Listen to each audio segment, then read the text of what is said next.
Bismillahirrahmanirrahim. Assalamualaikum warahmatullahi wabarakatuh. Pada pertemuan kali ini kita akan membahas teori keputusan. Pembuatan keputusan yang rasional, di mana pada proses penyelesaian masalah dan pembuatan keputusan yang rasional ini mengikuti beberapa prosedur.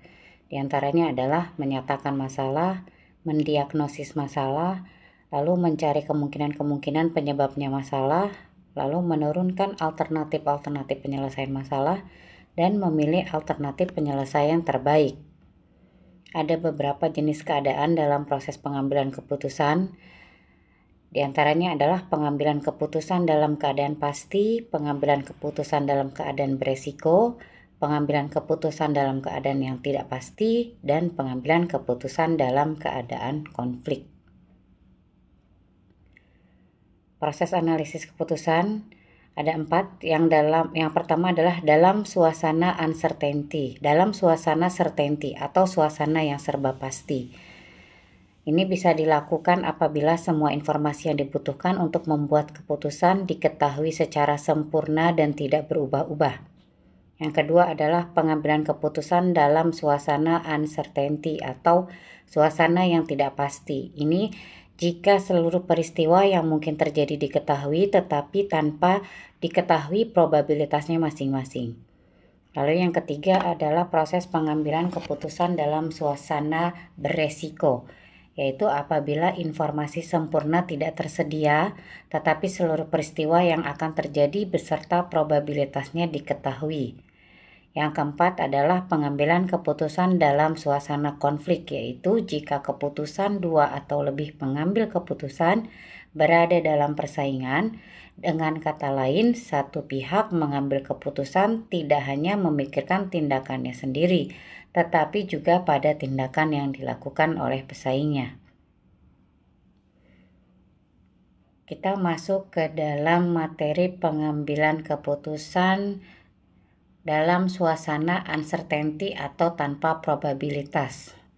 Ada 5 kriteria yang bisa kita lakukan dalam proses pengambilan keputusan yang tanpa probabilitas. Kriteria yang pertama adalah kriteria Maximin atau Wald yang dikemukakan oleh Abraham Wald. Di sini adalah untuk memilih keputusan yang mencerminkan nilai maksimum dari hasil yang minimum, dengan asumsi pengambil keputusan di sini adalah orang yang mempunyai karakteristik pesimis atau konservatif atau risk avoider tentang masa depan. Contoh di sini kita punya matriks payoff dari hasil investasi dalam satuan jutaan rupiah.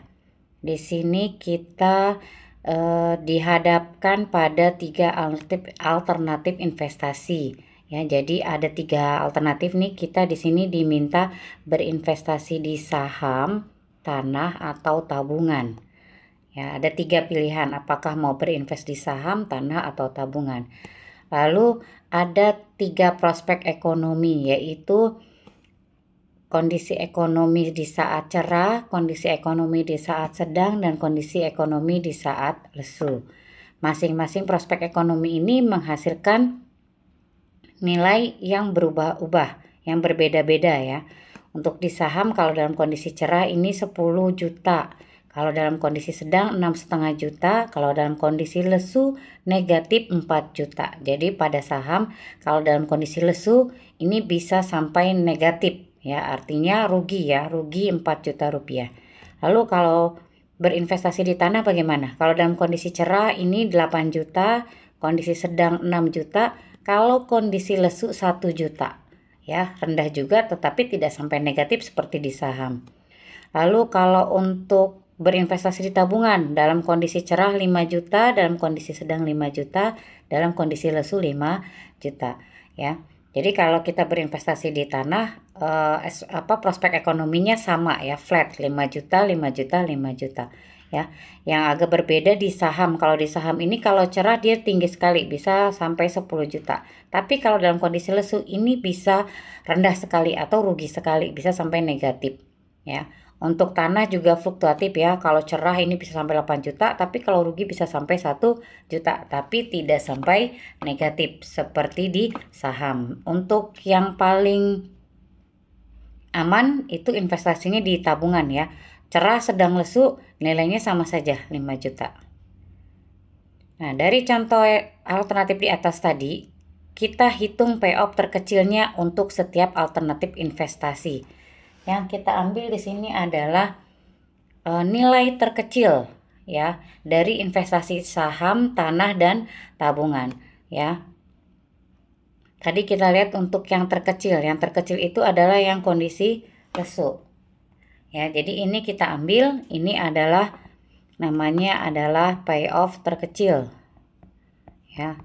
Jadi yang kita ambil kalau dalam kriteria Maximin atau Abraham Wald, yang kita ambil adalah nilai payoff terkecilnya atau yang prospek ekonomi dalam kondisi lesu yang menghasilkan nilai terkecil. Nilai terkecilnya di sini adalah minus 4, 1, dan 5. Untuk saham itu min 4, tanah itu 1, dan tabungan 5. Nah, dari hasil payoff terkecil, ini nanti yang kita ambil adalah nilai yang paling besar. Jadi tadi saham itu adalah negatif 4 juta, tanah itu 1 juta, dan tabungan 5. Min 4, 1, dan 5. Nilai paling besar adalah 5. Jadi yang kita ambil adalah tabungan.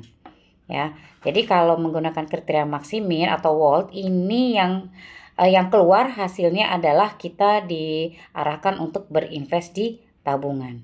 Nah, kelemahan dari kriteria ini adalah tidak memanfaatkan seluruh informasi yang tersedia yang merupakan ciri dari pengambilan keputusan modern. Kriteria yang kedua adalah kriteria Maximax. Ini adalah versusnya dari Maximin yang tadi sebelumnya, yaitu untuk Abraham Wald ya. Dimana untuk kriteria Maximax, untuk memilih alternatif yang merupakan nilai maksimum dari payoff yang maksimum juga ya. Di sini asumsinya pengambil keputusan adalah orang yang mempunyai karakteristik atau sifat optimis ya. Dengan menggunakan contoh soal yang sama ya. Tadi kalau di sebelumnya Maximin yang kita ambil itu adalah di kondisi ekonomi lesu ya, payoff terkecilnya. Tapi kalau dalam kriteria Maximax yang kita ambil adalah yang memiliki nilai tertinggi, yaitu nilai maksimumnya. Ya, nilai maksimumnya di sini untuk saham adalah 10, untuk tanah adalah 8, dan tabungan adalah 5. Setelah kita ambil untuk nilai payoff maksimumnya, yang kita pilih adalah nilai yang paling tingginya atau yang paling besarnya, yaitu saham. Ya, jadi kalau yang kriteria sebelumnya itu kita ambil nilai minimum, nanti diambil lagi nilai maksimumnya. Tapi kalau pada kriteria Maximax ini adalah kita ambil dulu nilai payoff maksimumnya, nilai terbesarnya, nanti yang diambil hasilnya adalah nilai yang paling besarnya juga ya. Jadi pada kriteria Maximax kita diarahkan untuk berinvestasi di saham. Nah, kelemahan dari Maximax ini adalah masih mengabaikan informasi yang tersedia sebagai ciri dari pengambilan keputusan modern. Ini kriteria ini sangat cocok dipakai bagi investor yang risk taker atau berani mengambil resiko. Ya, jadi seperti yang kita ketahui kalau saham ini dalam kondisi cerah bisa 10 juta. Tapi kalau dalam kondisi lesu dia bisa sampai negatif 4 juta. Maka kriteria Maximax ini cocok dipakai oleh orang yang berani mengambil resiko. Selanjutnya adalah kriteria ketiga atau kriteria minimax regret atau penyesalan atau LJ Savage ya. Dimaksudkan untuk menghindari penyesalan yang timbul setelah memilih alternatif keputusan yang meminimumkan maksimum penyesalan atau keputusan yang menghindari kekecewaan terbesar. Jumlah regret atau opportunity loss-nya sama dengan payoff maksimum dikurangi payoff alternatif untuk peristiwa tertentu. Jadi di sini tahap pertama yang kita lakukan adalah kita mengambil dulu nilai terbesar di tiap-tiap kolom. Di sini ada 3 kolom, kolom cerah. Kolom cerah itu nilai yang terbesar adalah 10. Kolom sedang, nilai terbesarnya adalah 6,5. Kolom lesu itu adalah 5. Jadi pada masing-masing kolom ini kita ambil yang memiliki nilai terbesar. Ya. Selanjutnya kita kurangkan dengan nilai yang ada. Jadi selanjutnya setelah dipilih yang terbesar, kita kurangkan dengan nilai yang ada di masing-masing kolomnya tersebut.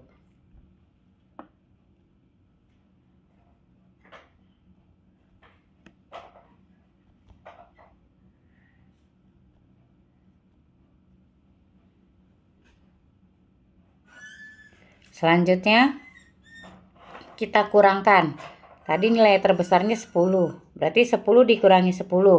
Lalu 10 dipakai lagi untuk mengurangkan di kolom yang sama. 10 dikurangi 8. Lalu 10 dikurangi 5. Lalu pada kolom sedang 6,5 dikurangi 6,5.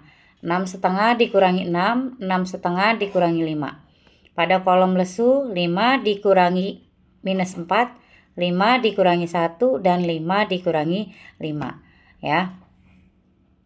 Maka hasilnya pada tabel selanjutnya nilainya adalah 0, 0, 9, 2, 0,5, 4, 5, 1,5 dan 0.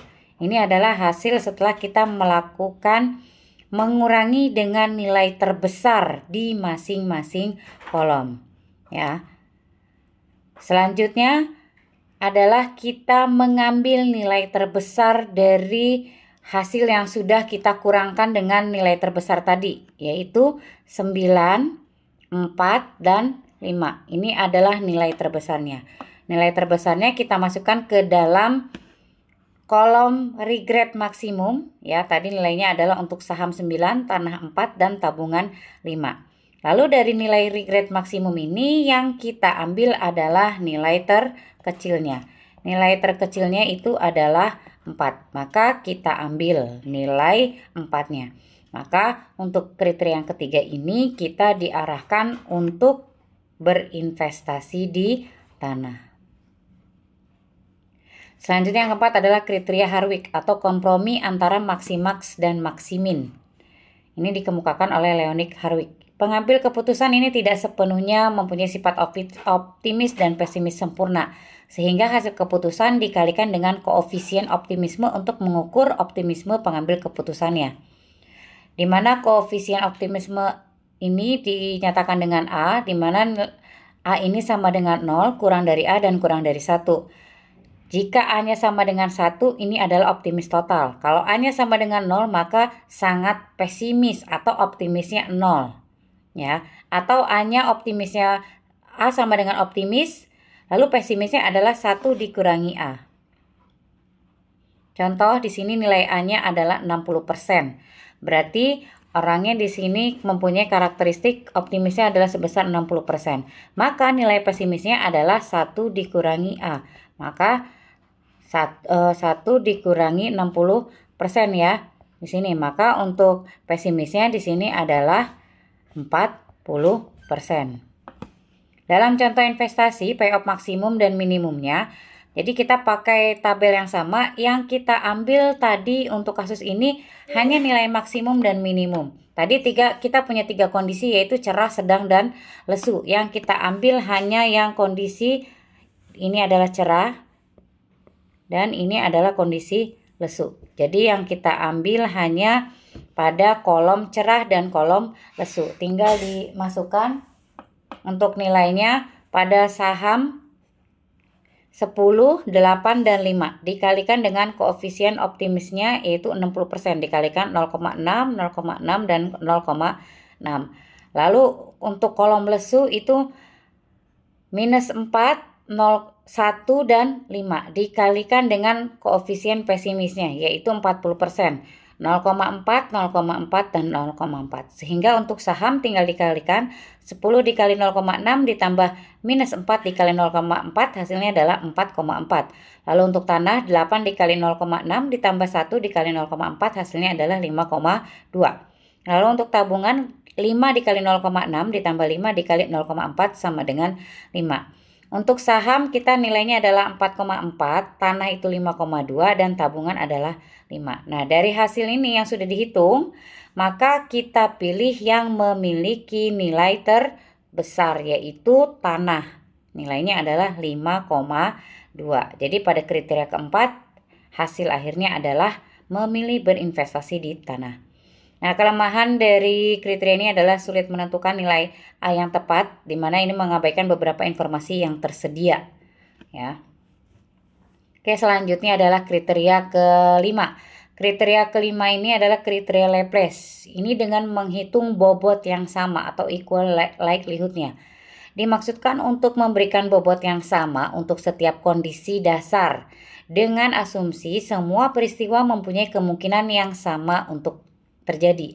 Dalam contoh investasi, setiap peristiwa ditetapkan mempunyai probabilitas yang sama 1:3. Tadi kita punya 3 prospek ekonomi, yaitu dalam kondisi cerah, sedang, dan lesu. Jadi ada 3 prospek ekonomi, makanya probabilitasnya di sini adalah 1:3.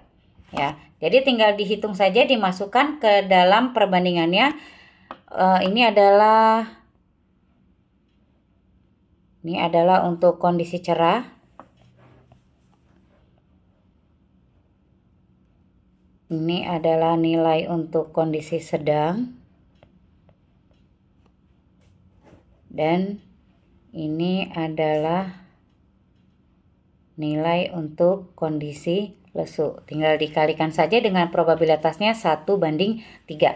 Untuk saham 1/3 dikali 10 ditambah 1/3 kali 6,5 dan 1/3 dikali min 4. Hasilnya adalah 4,17. Untuk tanah 1/3 dikali 8 ditambah 1/3 kali 6 ditambah 1/3 kali 1 hasilnya adalah 5.